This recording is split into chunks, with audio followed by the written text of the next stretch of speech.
Good morning everyone else. आज के lecture में बताने जा रही हूँ कुछ क्वेश्चंस जो कि कम्पिटिटिव बेस्ड हैं और 11th-12th के सिलेबस में भी आपको मिलेंगे। तो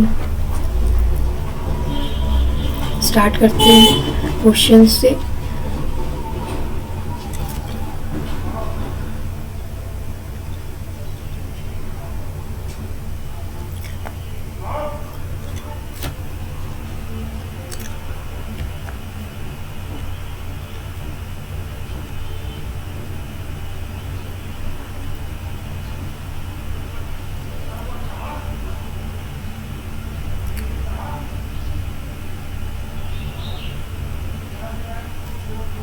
ये क्वेश्चन तो मैंने आपको पहले डिस्क्राइब किए थे।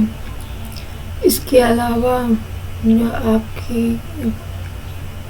आप लोगों ने कहा था कि मुझे हिंदी बेस्ड कुछ क्वेश्चन रहने चाहिए, तो मैंने उसके लिए कुछ हिंदी वाले क्वेश्चंस आपके लिए डाउनलोड किए। तो ये देखिए, सिस्टेमा नेचुरी नामक पुस्तक के लेखक हैं जो कैरोलस लिनियस हैं, जिन्होंने सिस्टेमा नेचुरी नामक बुक लिखी है। और डार्विन, सारे मैं ऑप्शन आपको डिस्क्राइब करते जाऊंगी। तो लिनियस ने आपका बाय जो था द्विनाम पद्धति,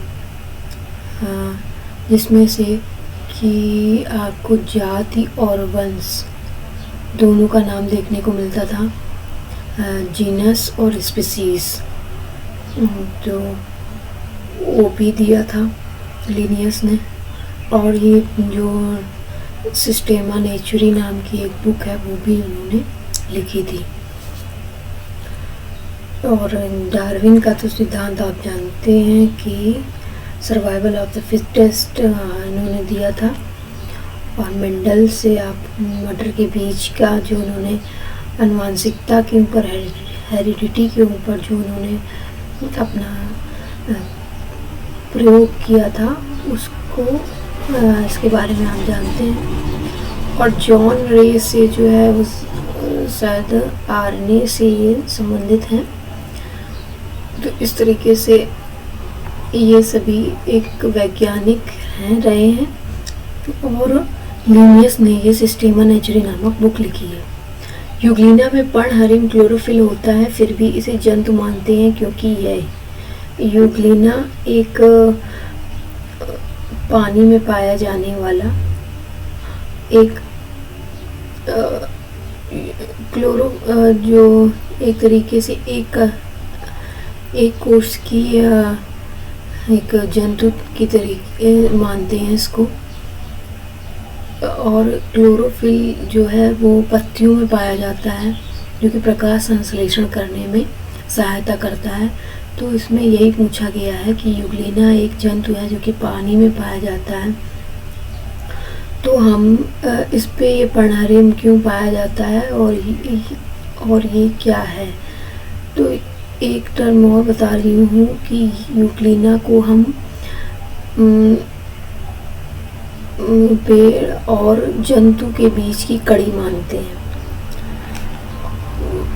और सूर्य के प्रकाश की अनुपस्थिति में इसमें जंतुओं की भांति पोषण होता है। अगर वहाँ पे सूर्य का प्रकाश बना रहेगा पानी में, तो ये जैसे जंतु किसी का शिकार करके या अदर चीज़ खा के जैसे अपना जीवन चलाते हैं, उस तरीके से ये अपना जीवन चलाएगा। पर ये तभी होगा जब वहाँ पे सूर्य का प्रकाश नहीं होगा। इसलिए इसे जंतु और वनस्पति के बीच की एक कड़ी मानते हैं। जात वृत्ति वर्गीकरण किस पर आधारित होता है? इसमें पूछा गया है कि जो जाति स्पीसीज से रिलेटेड आपका क्लासिफिकेशन है वो किस बेस्ड पे होता है। तो समान विकासीय वंशजता पे ये आधारित होता है। ये कोई इतना इम्पोर्टेंट क्वेश्चन नहीं है, इस पर ध्यान देने की इतनी ज़्यादा ज़रूरत नहीं है। निम्न में से कहाँ प्रचुर जैविक विविधता पाई जाती है? उष्णकटिबंधीय प्रचुर वर्षा वन, टेम्परेट उष्णकटिबंधीय को बोलते हैं। तो ऐसे जगहों पे जहाँ पे काफ़ी सही ठीक ठाक पानी बरस रहा है और टेम्परेचर भी एक ऊष्मा जैसे कि उमस टाइप की रहती है, ह्यूमिडिटी मेंटेन रहती है और टेम्परेचर भी ऐसा रहे कि वहाँ पे नए जितने भी स्पीसीज हैं वो विकास हो सके उनका, तो वहाँ पे प्रचुर जैविक विविधता पाई जाएगी। ऐसा कहीं घास स्थल या मरुस्थल व आर्कटिक जोन मतलब ठंडे इलाकों में देखने को नहीं मिलता है। जाति वृत्त का संबंध है, स्पीसीज का संबंध किससे है? तो विकास की क्रियाविधि से है कि विकासीय इतिहास से है, विकासीय वर्गीकरण से है कि विकास के प्रमाण से है? तो विकासीय वर्गीकरण से है। द्विनाम पद्धति को किसने प्रतिपादित किया? बताया अभी आपको, बाइनोमियल नोमेनक्लेचर इसको इंग्लिश में बोलते हैं, और वो लिनियस ने दिया है। और इसमें स्पीसीज और जीनस दिया रहता है, दो टर्म दिए होते हैं और उसको लिखने के भी अपने अलग नियम हैं कि किस तरीके से किसी भी वनस्पति अथवा जंतु का नाम लिखा जाएगा। किन समूहों के बीच प्रोटिस्ट एक कड़ी है?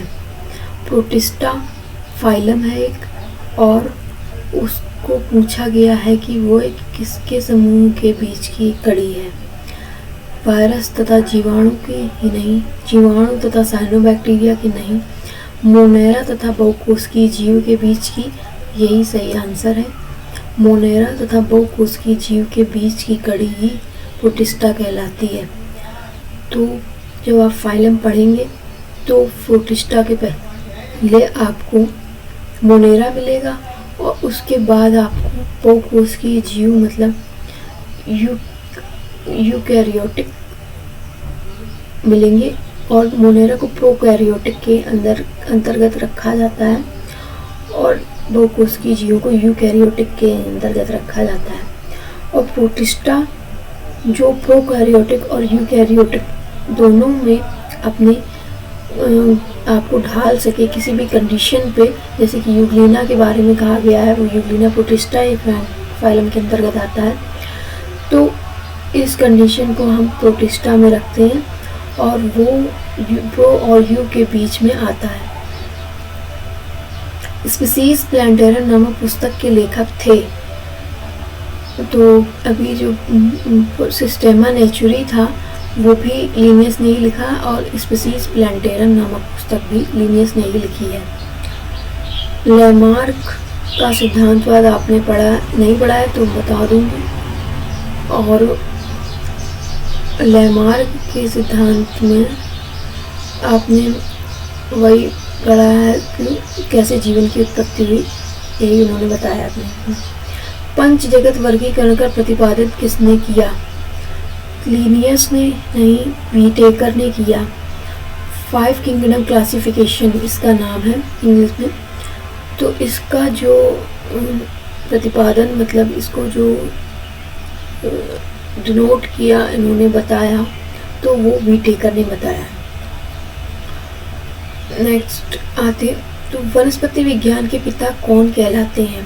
एक जंतु विज्ञान होती है आपकी और एक वनस्पति विज्ञान आती है। पेड़ पौधों के बारे में हम वनस्पति विज्ञान के अंतर्गत पढ़ते हैं। तो अरस्तु ने जंतु विज्ञान के बारे में बताया था, थियोफ्रिस्टस ने आपके वनस्पति विज्ञान के बारे में बताया। लिनियस ने बाइनोमियल कल्चर और काफ़ी कुछ बुक्स लिखी हैं जैसे सिस्टेमा नेचुरी और स्पीसीज प्लांटेरम। किस जगत के प्राणी बहुकोशिकीय उत्पादक होते हैं? पूछा गया है कि किस जगत के किंगडम के जो जंतु या प्राणी हैं वो बहुकोशिकीय उत्पादक होते हैं, मतलब एक से अधिक सेल्स यूज़ करते हैं किसी भी प्रोडक्शन के लिए। तो प्लांट है एक ऐसा किंगडम जहाँ पे आपको बहुकोशिकीय उत्पादक मिलेंगे। अंतर्ग्रहण द्वारा पोषण प्राप्त करने वाले जीवधारी को कहते हैं। अंतर्ग्रहण मतलब कि फूड वैक्यूल्स जिनमें पाई जाती है। जीवधारी को पूछा गया है, इसमें किसी भी पर्टिकुलर किसी भी स्पीसीज का नाम नहीं पूछा गया है, वरना आप यूक्लिना अमोeba बता सकते थे। तो अगर हम ये मैं तब बता रही हूँ जब आप प्रोकैरियोट्स में आ रहे हैं, तो बेसिकली ह्यूमन बीइंग भी इसी तरीके से ऐसा, इसके बारे में डिटेल में आगे पढ़ेंगे। अभी आप इतने ही जान लीजिए कि अंतर्ग्रहण द्वारा पोषण प्राप्त करने वाले जीवधारी को हम जंतु कहते हैं। वर्गीकरण की कृत्रिम प्रणालियाँ आधारित होती हैं, जो आर्टिफिशियल जो हम यूज कर रहे हैं प्रोसीजर क्लासिफिकेशन में, तो वो कई लक्षणों पर आधारित होती हैं। ये सिंपल है एकदम, मतलब ऐसे हैं कि आप उनको अगर थ्योरी पढ़ेंगे तो आपको ये सॉल्व करने में कोई प्रॉब्लम नहीं होगी। लीनियस का पादप वर्गीकरण है, तो आर्टिफिशियल मतलब कृत्रिम है। लीनियस का पादप वर्गीकरण प्राकृतिक नहीं है, ना ही जातवृत्ति है। और प्रोकैरियोटिक किस वर्ग में रखे जाते हैं? पहले ही मैंने बताया, तो मोनेरा में आपके प्रोकैरियोट्स रखे जाते हैं, और प्रोटिस्टा, मोनेरा और यूकैरियोट्स के बीच की कड़ी है। सभी एक कोशिकीय जंतु एवं पौधे जिनमें वास्तविक केंद्रक होता है किस वर्ग में रखे जाते हैं? वास्तविक केंद्रक आपका प्रोटिस्टा में ही पाया जाता है, और उसमें एक और नियम है कि वो उसमें केवल एक कोशिकीय जंतु ही पाए जाएंगे, पर उसमें केंद्रक भी पाया जाता है, इसलिए वो यूकैरियोट्स के समान भी लक्षण रखता है।